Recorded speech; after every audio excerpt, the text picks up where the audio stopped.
Assalamualaikum warahmatullahi wabarakatuh.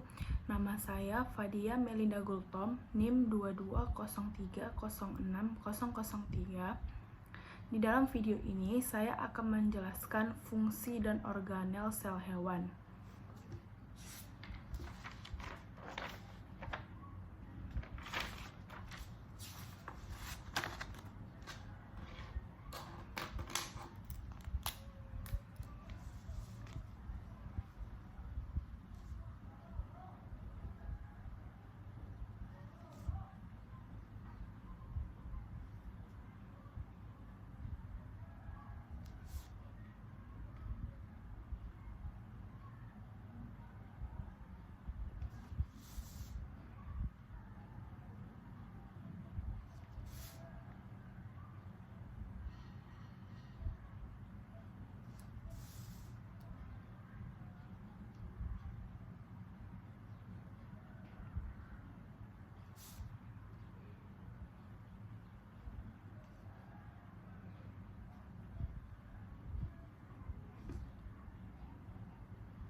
Nah, sel hewan itu memiliki 13 sel.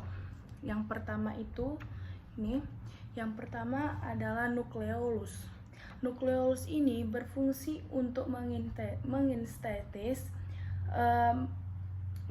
berbagai macam molekul RNA yang digunakan dalam perakitan ribosom. Yang kedua ada nukleus. Ini dia. Nukleus ini berfungsi untuk menyimpan informasi genetik dalam bentuk DNA. Yang ketiga ini adalah ribosom. Ribosom ini mempunyai dua subunit, yaitu subunit besar dan subunit kecil. Ribosom ini berfungsi dalam proses fotosintesis. Nah, yang keempat ini adalah vesikal. Vesikal ini berfungsi sebagai wadah transportasi untuk menyimpan dan mengangkut zat antar organel sel dari dalam sel ke membran sel. Yang kelima ini adalah retikulum endoplasmik kasar. Ini berfungsi untuk mengambil bagian dalam sintesis protein dan mengangkut protein ke tempat lain. Yang keenam ini adalah badan Golgi. Ini dia yang keenam. Ini ada badan Golgi, ini berfungsi untuk memproses protein, membentuk lisosom dan juga membentuk membran plasma. Yang ketujuh adalah sitoskeleton. Sitoskeleton ini berfungsi untuk memberi dan menjaga bentuk sel dan juga dalam pergerakan sel. Lalu yang kedelapan ini adalah retikulum endoplasmik halus. Ini dia. Retikulum endoplasmik halus ini berfungsi untuk membantu detoksifikasi sel-sel yang berbahaya di dalam sel. Nah, yang kesembilan ini adalah mitokondria. Mitokondria ini sendiri berfungsi untuk penghasil energi dalam bentuk ATP, juga dalam respirasi seluler. Yang ke-10 ini yang ke-10. Yang ke-10 ini adalah vakuola. Vakuola ini berfungsi untuk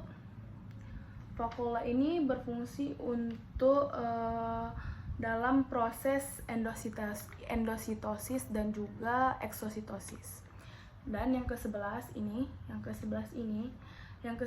adalah sitosol. Ini berfungsi dalam reaksi metabolisme seperti sintesis protein, sintesis asam lemak dan juga glikolisis. Dan yang ke-12 ini adalah lisosom. Ini berfungsi sebagai penghancur organel yang tidak dibutuhkan atau juga yang telah rusak. Dan yang terakhir, yang ke-13 ini adalah sentriol. Fungsi dari sentriol ini yaitu dalam pembentukan sel di dalam benang spindle dan juga dalam pembentukan silia dan juga flagella. Nah, itu tadi ke-13 sel hewan beserta fungsinya. Selanjutnya saya akan menjelaskan 5 perbedaan antara sel hewan dan juga sel tumbuhan. Pada sel hewan, yang pertama itu terdapat sentriol. Yang kedua tidak ada pembelahan dinding sel. Yang ketiga ada kutub animal dan juga vegetal. Yang keempat terjadi proses gastrulasi, dan yang terakhir yang kelima tidak ada jaringan embrionik sumber hidup. Sedangkan pada sel hewan itu sedangkan pada sel tumbuhan yang pertama tidak ada sentriol, yang kedua terdapat sitokinesis dan pembelahan dinding sel, terus yang ketiga tidak ada perbedaan jaringan embriogenik, yang keempat itu terjadi proses histodiferensiasi, dan yang terakhir yang kelima itu meristem sebagai jaringan embrionik seumur hidup. Baiklah, demikian dari saya penjelasan mengenai fungsi dan juga fungsi dan organel sel hewan, dan juga perbedaan antara sel hewan dan juga sel tumbuhan. Terima kasih. Wassalamualaikum warahmatullahi wabarakatuh.